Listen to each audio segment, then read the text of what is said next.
पर्यूषण महापर्व का कार्यक्रम दोनों जगह जहाँ पर जहाँ प्रार्थना गिरा रहे हैं, कल का कार्यक्रम इतना लंबा चलता है, नहीं तो 2 समाई 3 समाई अंतर तो समाई गिरती नहीं। 11 कोई 11 करा देते हैं, कोई 13 करा देते हैं, ऐसे इतना लंबा व्याख्यान चलता है। मैंने कृष्णा नगर के लोगों को जब सुना कि 7 किसी समाया स्नान के लिए 8:15 बजे वहां से प्रस्थान करके पधारने वाली है, मेरा तो दिल घबरा गया कि भाई इतना लंबा व्याख्यान दिया हुआ, फिर बिना विश्राम के आना और कांच में कोई टेंट तो लगा हुआ नहीं है, छाया तो मैंने कहा गर्मी का भी परिचय रहता है। सामने विकास महोत्सव एक अवसर है,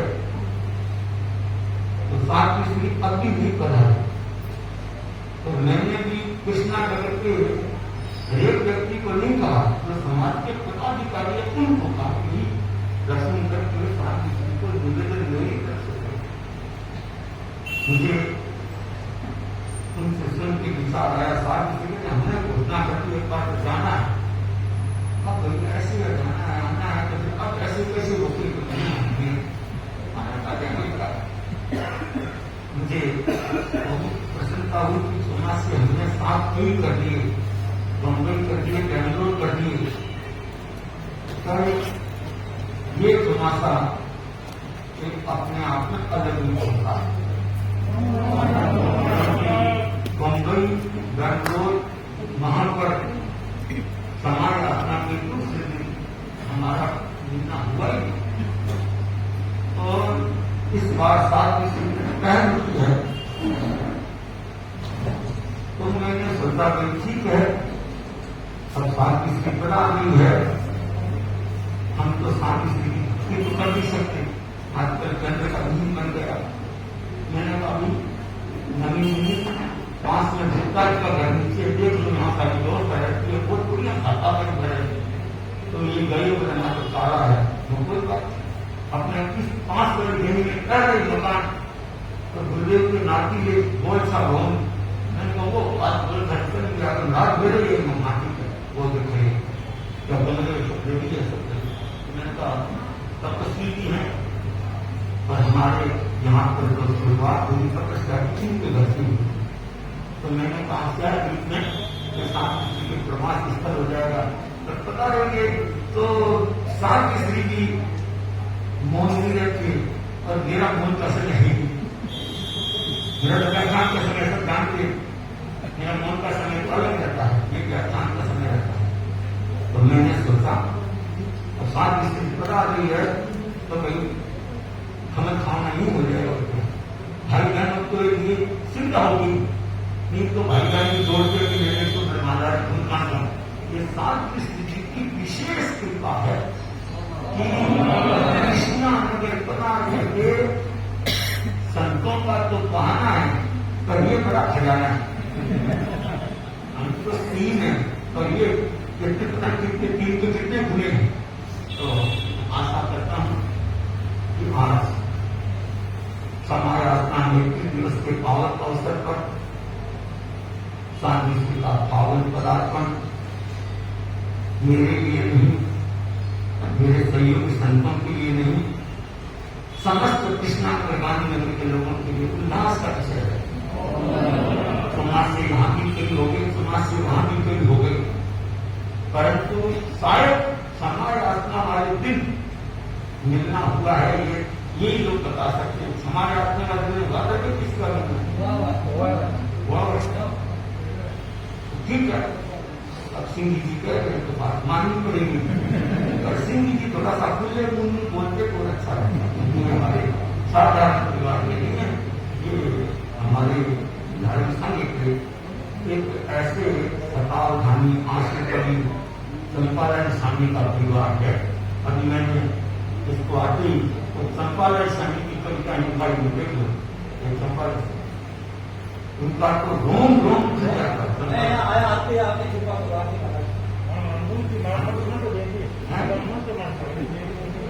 तो हम तो 7 लोगों का काम तो कृपा बना निकल है।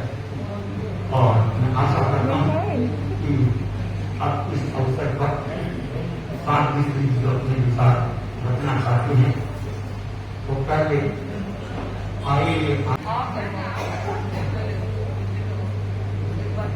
हम लोग खबर 12 बजे से फिर आप लोग करोगे की रचना करते हैं ताकि का संगार कर लें।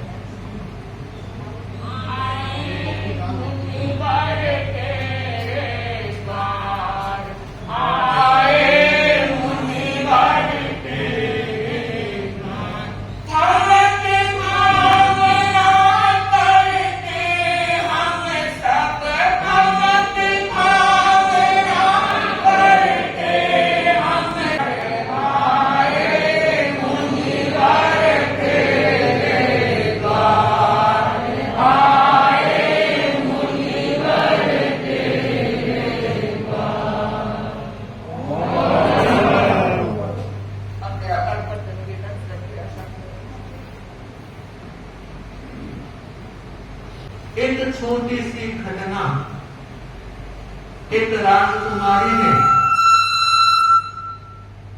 संकल्प किया।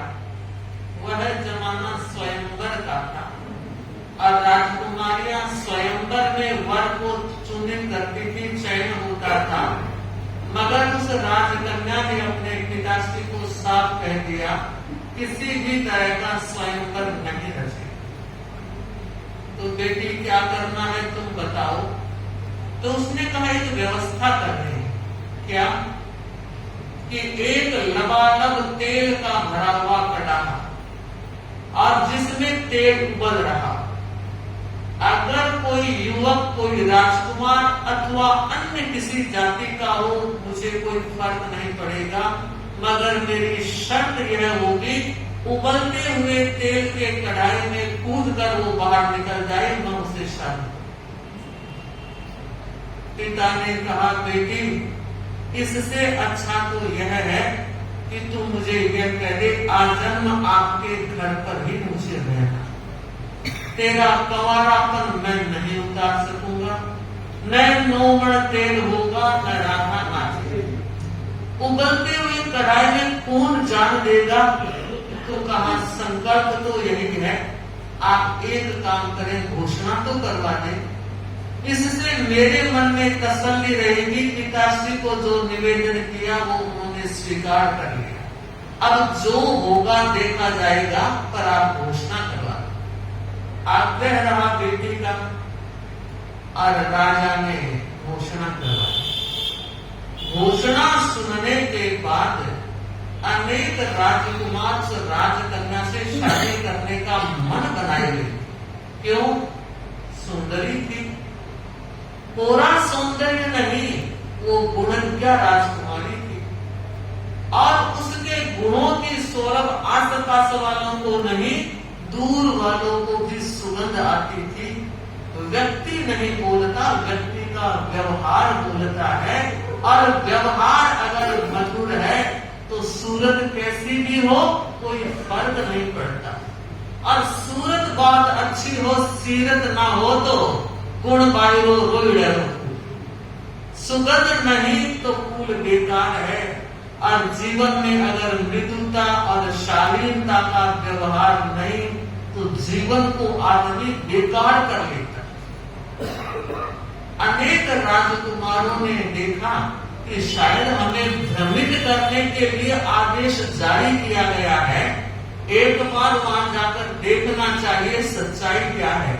हो सकता है तेल का कड़ाहा ठंडा हो और निकल जाए। इस दृष्टि से अनेक राजकुमार आए, मगर उबलते हुए तेल के कड़ाहे को देखकर लौट गए। कई दिन हो गए, एक राजकुमार के पास एक चर्चा चली, पहुंची और उसने अपने माँ से कहा, माँ क्या राजकुमारी शादी करना नहीं चाहती है, इसलिए शर्त रखी है कि नहीं बेटे ऐसा नहीं। वो राजकन्या शादी करना तो चाहती है, मगर देखती है मैं जैसी धार्मिक व्यापार, धार्मिक व्यवहार, धार्मिक विचार वाली हूँ, तो मुझे लड़का भी वैसा ही मिले। कहीं ऐसा न हो कि अगर मेरे आचरण, व्यवहार, धार्मिक विचार के अनुकूल जोड़ी ना मिली तो फिर खटाई में पड़ जाएगी। तो माँ बताओ रास्ता क्या होगा? उसने कहा क्या होगा यह तो मुझे पता नहीं, मगर यह पता है कि इस राजकुमारी ने ऐसी शर्त रखी है तो कोई रास्ता होगा। तो माँ बताएगा कौन? कि तू नहीं जानता। इस दुनिया में बताने वाले, मार्ग दिखाने वाले साधु संत, तू जा किसी साधु संत की सेवा कर, और सेवा करने वाले को मेवा मिलता है। उन्हें प्रसन्न कर ले और पूछ ले अपनी समस्या का समाधान हो गया काम। बंधु राजकुमार गया, जंगल में खोजते खोजते उसे एक संत की सन्निधि मिली, जो दिन भर ज्ञान चर्चा में, ध्यान में, समाधि में मगन रहते हैं। एक बार भिक्षा लेते हैं और अपना काम करते। महीने भर तक उनके साथ रहा, पास रहा, कुछ सीखने का प्रयास किया। एक दिन संत ने देखा इतने दिन हो गए, एक बावड़ा तो नहीं है, घर बार राज परिवार सब छोड़कर यहाँ आया क्यों, और मैं देने वाला क्या हूँ? पूछा, रे भाई राजकुमार जैसे लगते हो कि आपने शरीर मैं राजकुमार, तो यहाँ क्यों आए हो? क्यों चक्कर काट रहे हो? दिन भर क्यों यहाँ बैठे रहते हो? गुरुदेव आपकी शरण तारण हार है, आप चिंता चूर्ण हो, आशा पूर्ण। मेरी एक समस्या है, इसका समाधान चाहिए। और क्या समस्या है? कि क्या यह संभव है उबलते तेल के कढ़ाई में मैं छलांग लगा के बाहर निकल जाऊं? ये बिल्कुल संभव है। बिल्कुल संभव है कि हाँ है। तो वो मार्ग बताए, वो पद्धति बताए। और कहते हैं महात्मा वो संत खड़े हुए, अंदर अपनी कुटिया में गए और एक कुड़िया लेकर और बताया, देख इस कुड़िया में 52 चंदन। और मैं बताऊं इस चंदन की एक विशेषता यह है कि अगर उबलते हुए तेल में चुटकी भर कर डाल दी जाए तो तेल ठंडा हो जाता है। पहले तू उस कढ़ाई में ये चंदन डाल देना, फिर डुबकी लगा के आ जाना। बहुत अच्छी बात है। लेकर गया, धन्यता ज्ञापित की, आभार जताया और कहा, महात्मन आपने जो कृपा की है, जिंदगी भर एहसान मंद रहूंगा, आपको कोटि कोटि प्रणाम करता हूँ। और वो घर गया। घर जाने के बाद उसने सोचा, उबलते हुए तेल के कढ़ाई में इसको डालूं तो मुझे क्या पता ठंडा हुआ तो नहीं हुआ, तो मैं पहला प्रयोग घर में कर लेता हूँ। संत ने कहा है ये उतना ही चंदन है जितना कढ़ाई को चाहिए। तो उसमें से उसने एक कटोरी में थोड़ा सा गरम तेल लिया और 2-3 दाने उसमें डाले और धीरे धीरे अपनी अंगुली डाली, कहीं जल ना जाए। और जब अंगुली डाली तो देखा तेल ठंडा है, निहाल हो गया। वहीं से एक बार फिर प्रणाम किया और कहा, वाह सचमुच में धन्य हूं मैं, ऐसे संत की सन्निधि में मुझे अमृत मिल गया। बंधु हो गया। बहुत दिनों के बाद कोई राजकुमार ये संवाद लेकर आया था कि मैं उबलते हुए तेल के कढ़ाई में छलांग लगाना चाहता। और जब ये संवाद द्वारपाल को उसने कहा तो कहा, ठीक रहेगा, यहाँ से लौट जाए। तो हीन होगी, अब तक कितने राजकुमार आए और चले, और नहीं तेल का कढ़ा कि वो तो आपका इंतजार कर रहा है। रोज तेल उबलता है, रात को ठंडा होता है, फिर उबलता है। तो ऐसा करो, एक बार राजा जी को संवाद भेज दो कि मैं राजकुमार राजकन्या की शर्त पूरी करने की अभिलाषा लेकर आए। राजा के पास जब संवाद पहुंचा तो राजा ने बेटे से कहा, बेटी बहुत दिनों के बाद आज एक राजकुमार और आया है। तो कहा, पापा मौका दीजिए, मेरी इंतजार एक दिन पूरी हो गई, आप मौका दीजिए। और राजा ने व्यवस्था की तरह तेल चढ़ा हुआ था, उबल रहा था। राजा, रानी, राजकुमारी और बहुत से लोग वहां एकत्र हो गए और देख रहे हैं कि अब तक बहुतों ने कढ़ाई तक जाने की हिम्मत की है, आगे क्या होता है देखिए। और आप ऐसे सुन रहे हैं मानो कढ़ा चल रहे। और बंधु जैसे ही वो राजकुमार आया, जेब से पुड़िया निकाली, चंदन उसमें डाला और छलांग लगाकर बाहर निकली। सबने जय जयकार की, राजकन्या की शर्त पूरी हो गई। मुझे लगता है साहब ये खबर खाना संभव। और तेल का उबलता हुआ कड़ाहा, हर दिल में क्रोध, मान, माया, लोभ का तेल उबलता चला जाए। और उसके छींटे न केवल हमें बल्कि आसपास वालों को भी कई बार परेशान कर।